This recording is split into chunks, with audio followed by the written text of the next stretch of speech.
We are the Institute of Race Relations on a night out with friends at the Friedrich Nauman Foundation for their Freedom Dialogue event, where they were hosting Helen Zille to speak about the new and the influences of classical liberalism into the new, possibly.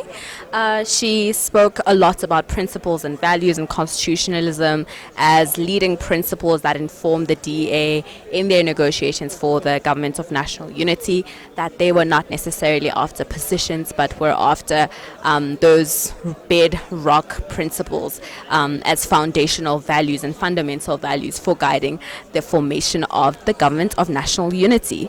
She spoke a lot as well about the low voter turnout and how that influenced the DA. She said that that was not the metric that they were looking at, that how they were observing voter turnout was through the differential turnout, and that the DA had a 20-point differential turnout, which was actually the biggest they've had in the 2024 elections, that they specifically target DA voters and voters who are likely to vote for the DA in an election cycle, but that they're not necessarily after recruiting newer voters during an election cycle, that's not optimal use of resources during an election cycle.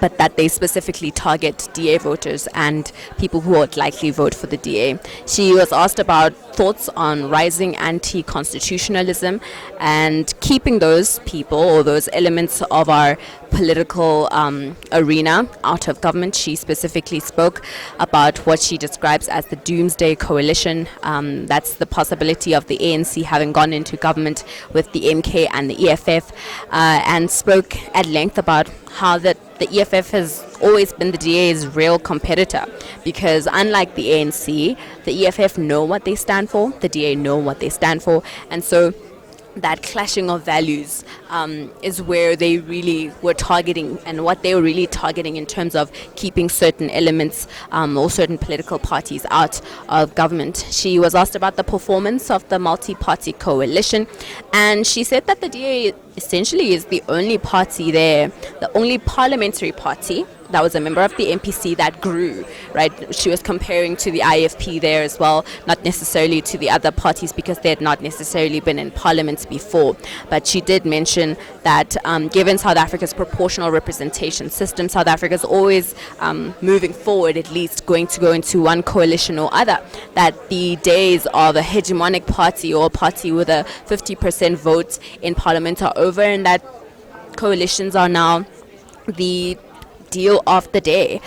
She spoke about the leverage that the DA had in the negotiations, and that unlike the other parties who are members of the GNU, the DA possibly leaving the GNU actually affects the power, keeping the ANC keeping itself in power and those interests there, and that essentially no other party has as much leverage as the DA. Later on in Q&A, she was asked by an audience member about that specific leverage and how it helps them in parliament, given that the ANC has already taken so many far left positions on things like BE and the NHI, and she said that you can actually already see the influences of the DA trickling into things like the statement of intent, which she says makes mention and emphasizes that positions should be meritocratically awarded. She also spoke that there was another item in the statement of intent that speaks to decisions being taken based on evidence, right? And so she wanted to weed out those elements of patronage that have always informed how governments are formed in the country. So she mentioned that that's how you can actually observe that the DA is able to pull its leverage and hold it in negotiations for the GNU. She was asked about Cyril Ramaphosa as a problem with the Phala Phala issue, that the DA's position on constitutionalism is not necessarily reflected in its approach to the Phala Phala thing. She was also asked what happens if Cyril Ramaphosa is removed. On his removal, she said that we know in this country that with every 5 years of the ANC presidential term, the NEC likely recalls their presidents. But she said that she suspects that the ANC is aware that their internal polling shows that Cyril Ramaphosa is their trump card, and that without him, they will plummet to the early 20s in terms of electoral support. And she said specifically about the Phala Phala thing that the processes that are to unfold there are, as in any other criminal charge or civil charge, that you're supposed to see the police step in and then NPA make a charge and it be adjudicated in the courts. So she's just reinforcing the DA's stance there that they will not be taking up the issue of Phala Phala. And some of her parting words were to Joburg Northerners. She specifically said that they take the longest to learn, and much to a round of chuckles around the room. She said that Liberals needed to consolidate their vote instead of splitting it to these smaller parties who they assume do not have a ceiling, while they place that ceiling onto the DA. That the DA is not perfect, but that you should give them your vote and they can be the biggest party to govern in Gauteng. I must also mention one other controversial issue that she addressed was the Reynaldo Gos issue about his removal from Parliament and subsequent return to Parliament.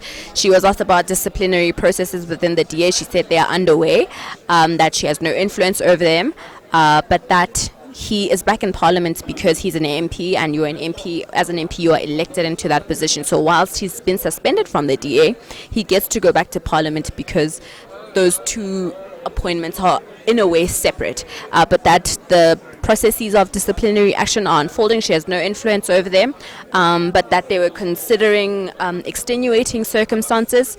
These are circumstances that will possibly absolve somebody like Gos, but she said she had no idea what those would look like. Perhaps his youth, the fact that he was young when he made that video, but again, that she has no influence over those processes, and that the DA has zero tolerance for the utterances that were made by Reynaldo. And I think that should wrap it up. So expect to see more of these from the Institute of Race Relations, bringing you live coverage from events such as these. Thank you for joining us, and good night.